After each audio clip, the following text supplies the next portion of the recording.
Bonjour à tous et bienvenue dans cette nouvelle vidéo. Alors aujourd'hui on va parler de rumeurs, d'informations et je vais vous donner mon point de vue là-dessus parce que bon, je suis désolé, on m'a fait un peu la remarque dernièrement, mais je ne suis pas un journaliste, je ne reste pas intègre, je donne mon point de vue, je donne mes opinions.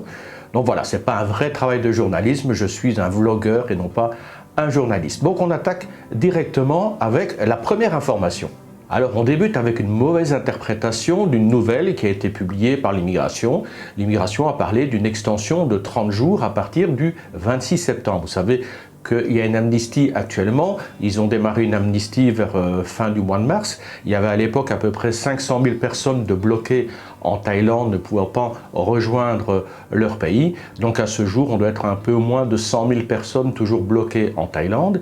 Et il y a une amnistie qui a été prolongée à plusieurs reprises et qui est donc valable jusqu'au 26 septembre. Or, l'immigration a bien dit, 26 septembre, on met fin à cette amnistie. Et c'est un fait, n'espérez pas, sauf cas vraiment exceptionnel, un retournement de situation invraisemblable, à ce moment-là, peut-être qu'il y aura, mais bon, ne comptez pas là-dessus, il y aura fin d'amnistie le 26 septembre, et à ce moment-là, il y aura une possibilité de faire une extension de 30 jours. En fait, il y aura possibilité de faire plusieurs extensions, 30 jours, 30 jours, 30 jours, donc par étape de 30 jours, et à chaque fois, il faudra payer 1900 bahts. Mais pour pouvoir obtenir cette extension, il n'y a que deux options. Soit vous avez un problème médical qui vous empêche de retourner dans votre pays natal, à ce moment-là, vous présentez un certificat médical et l'immigration vous fera une prolongation, une extension de 30 jours. Deuxième possibilité, vous n'avez pas la possibilité de rentrer votre pays pour X raisons que ce soit, qui doit être justifié, pas juste parce que j'en ai pas envie, il faut qu'il y ait une raison valable. À ce moment-là, vous devez contacter votre ambassade. L'ambassade va faire à ce moment-là un courrier expliquant la raison pour laquelle vous ne rentrez pas chez vous et en même temps fera une demande, l'ambassade demandera à ce qu'on vous fournisse une extension de 30 jours. Sachant que peut-être qu'il y a certaines ambassades qui refuseront de faire ce genre d'attestation. On l'avait déjà dit au moment de l'amnistie, il y avait plusieurs pays, plusieurs ambassades qui avaient dit « nous ne ferons pas les extensions ». Il y en a certaines qui sont revenues sur leur dire, par exemple les États-Unis, la Grande-Bretagne et l'Australie ont dit que dorénavant, ils confirmaient qu'ils allaient faire, contrairement à ce qu'ils avaient dit avant, qu'ils allaient bien faire les attestations pour les gens qui en ont véritablement besoin. Donc contactez votre ambassade, si vous voyez que vous avez des difficultés à rentrer au pays, contactez votre ambassade pour savoir s'ils vont faire des attestations nécessaires, parce que si vous n'avez pas l'attestation de votre ambassade et si vous n'avez pas un problème médical avec l'attestation médicale, à ce moment-là, vous serez hors délai, vous serez en overstay avec toutes les conséquences que cela entraîne, donc les amendes et un risque de blacklistage au bout d'un certain moment. Alors, on va parler de Phuket. Vous savez, j'en ai parlé régulièrement, on en parle un peu partout, on parle de l'ouverture de Phuket. Là, je crois qu'une fois de plus, les autorités se sont un peu précipitées, ils ont été aussi enthousiastes que je l'ai été, et c'est vrai que, apparemment, pour Phuket, ils ont décidé de botter un peu en touche. Pour l'instant, le but c'était d'ouvrir Phuket à partir du mois d'octobre avec certains étrangers qui auraient pu rester en faisant une quarantaine de 14 jours ou de 3 semaines en fonction de leur objectif, soit rester à Phuket, soit ensuite se déplacer dans toute la Thaïlande. On a su par la suite qu'il y avait déjà plusieurs acteurs hôteliers et touristiques de Phuket qui étaient contre ce projet. Ils avaient d'autres propositions à faire parce qu'ils estimaient que ce genre de projet était relativement restreint, c'était juste pour quelques centaines de personnes, c'est pas ça qui allait redynamiser l'économie de Phuket et qu'en plus c'était destiné juste à quelques hôtels privilégiés et que tous les petits hôteliers à côté n'auraient rien récupéré de tout ça, étaient perdants de toute façon. Donc ils faisaient d'autres propositions et puis bon là apparemment le gouvernement fait un petit peu, les autorités du tourisme font un petit peu marche arrière en disant voilà on doit reporter ce projet à plus tard. Et là, ils ont trouvé une excuse que je trouve un peu bidon, c'est de dire, voilà, dernièrement, on a eu, il y a quelques jours, hier je pense, il y a eu une contamination locale, la première contamination locale depuis un peu plus de 100 jours Donc voilà, ils ont dit maintenant, problème de contamination locale, on reporte le projet, alors que cette contamination a eu lieu à Bangkok et apparemment les personnes qui étaient en contact avec cette personne, un gars qui a été mis en prison pour trafic de drogue, enfin des problèmes de drogue, qui travaillait comme DJ dans 2 espaces spécifiques, qui a même fréquenté Khao San Road, donc ils estiment qu'il y a à peu près 700 personnes qui ont été en contact avec lui, bon, plus ou moins éloignées, donc les personnes à risque apparemment ne sont pas contaminées. Donc voilà, ça a l'air d'être contenu pour l'instant au niveau de la contamination. N'empêche que c'est une bonne opportunité pour dire on reporte le projet. Bon, ça c'est l'excuse officielle. Maintenant, les raisons officieuses, premièrement, leur projet ne tenait pas la route, puisqu'ils prévoyaient de faire venir 200 touristes pour commencer. Et ces 200 touristes servant de test seraient venus d'Australie et de Nouvelle-Zélande.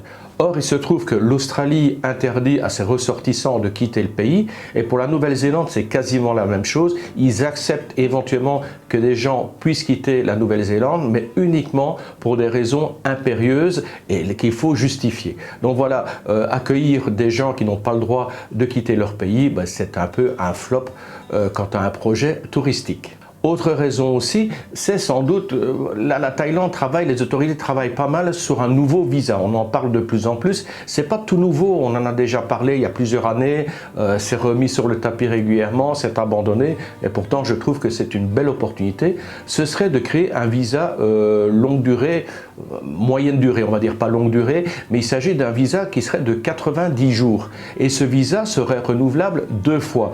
Donc 90 jours avec 2 extensions de 90 jours, on arrive à un total de 270 jours, donc quasiment 9 mois permettant de rester en Thaïlande.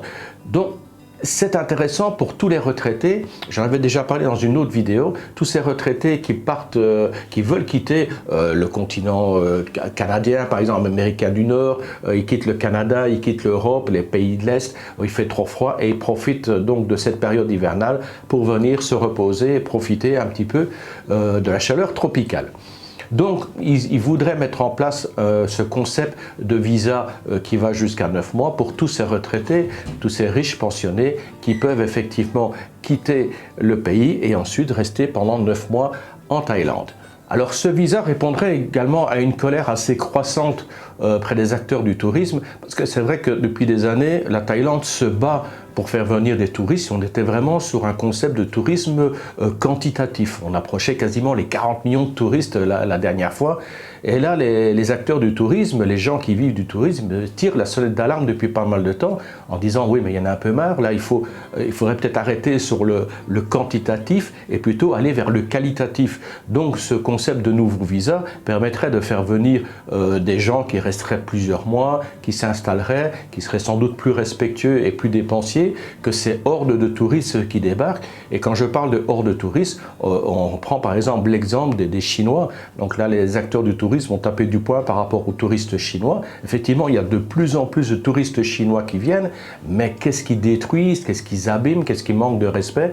Et de plus, les Chinois, qu'est-ce qu'ils font? Ils viennent avec des tours opérateurs chinois, ils ont monté des sociétés de bus chinois, ils ont racheté des hôtels ou construit des hôtels chinois. Donc tout l'argent qui est dépensé au sein de leur groupe chinois, et ensuite cet argent repart en Chine. Donc grosso modo, les acteurs du tourisme estiment qu'il y a moins de 25% de l'argent dépensé par les Chinois qui arrive dans les poches thaïlandaises, le reste repart en Chine, donc c'est absolument sans intérêt. Il y a beaucoup de désagréments, beaucoup de destruction pour au final ne rien gagner. Alors quand on parle effectivement de destruction, là les gens ont dit maintenant il faudrait peut-être mettre le halte là par rapport à ce tourisme de masse et cette destruction. Le premier exemple qui a été pris, c'est Maya Bay, vous savez, la fameuse plage qui a servi de décor pour le film La plage avec DiCaprio. Donc cette plage a attiré des milliers, des centaines de milliers de personnes et ça a complètement détruit le patrimoine, la faune, la flore de cette plage. Donc les autorités ont décidé de fermer l'accès à cette plage et on remarque que depuis lors, il y a quand même un retour à la vie sauvage qui se fait.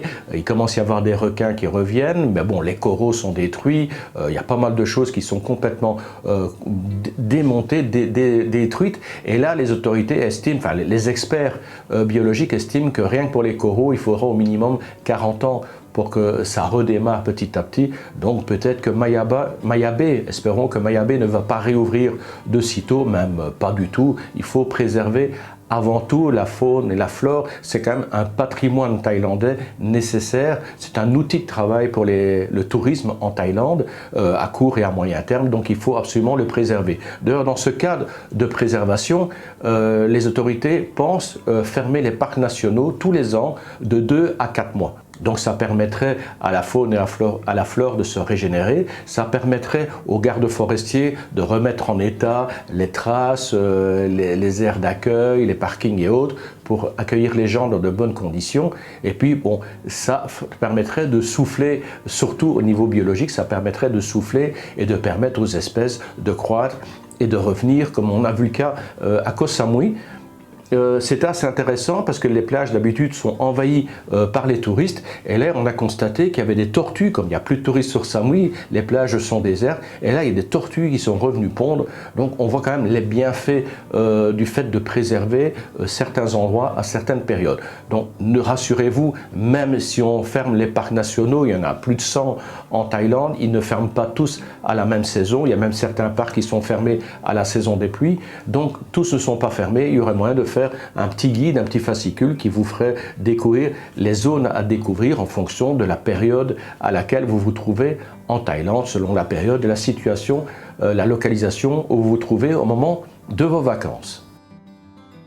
Alors, comme on parle de parcs nationaux, ça vient tout de suite sur le sujet de la double tarification.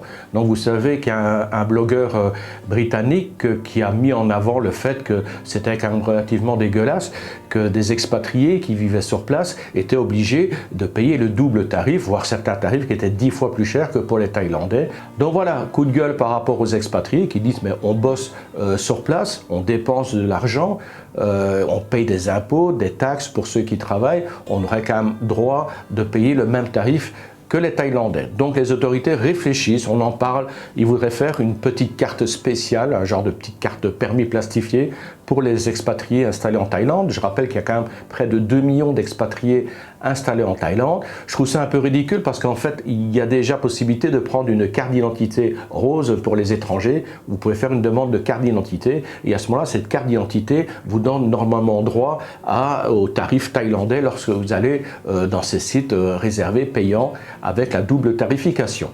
Mais bon, la nouvelle carte permettrait éventuellement de rajouter des offres promotionnelles. Peut-être que les gens disent, bon là, vous avez cette carte, donc vous êtes expatrié, vous avez autant de remises dans telle chaîne d'hôtel ou dans telle chaîne de restaurant. Donc voilà, pourquoi pas. Alors ce serait le concept d'une carte qui serait peut-être nominative et annuelle pour les expatriés, pour les personnes qui ont un visa longue durée, non-immigrants longue durée en Thaïlande. Et on rebondit de nouveau sur la préservation de la nature. Alors là, bon, vraiment, c'est un cas qui est extrêmement malheureux. Des idiots, franchement, deux Européens, je crois il y a un Hongrois et un Italien qui sont fait choper. Ils ont été complètement débiles. Ils sont installés en Thaïlande depuis quelques années. Il y en a un qui a un restaurant et qui a un centre de plongée, et l'autre qui est chef dans un restaurant également, chef cuisinier, je crois, dans un restaurant. Celui qui a le restaurant et le centre de plongée en plus est marié et a une famille.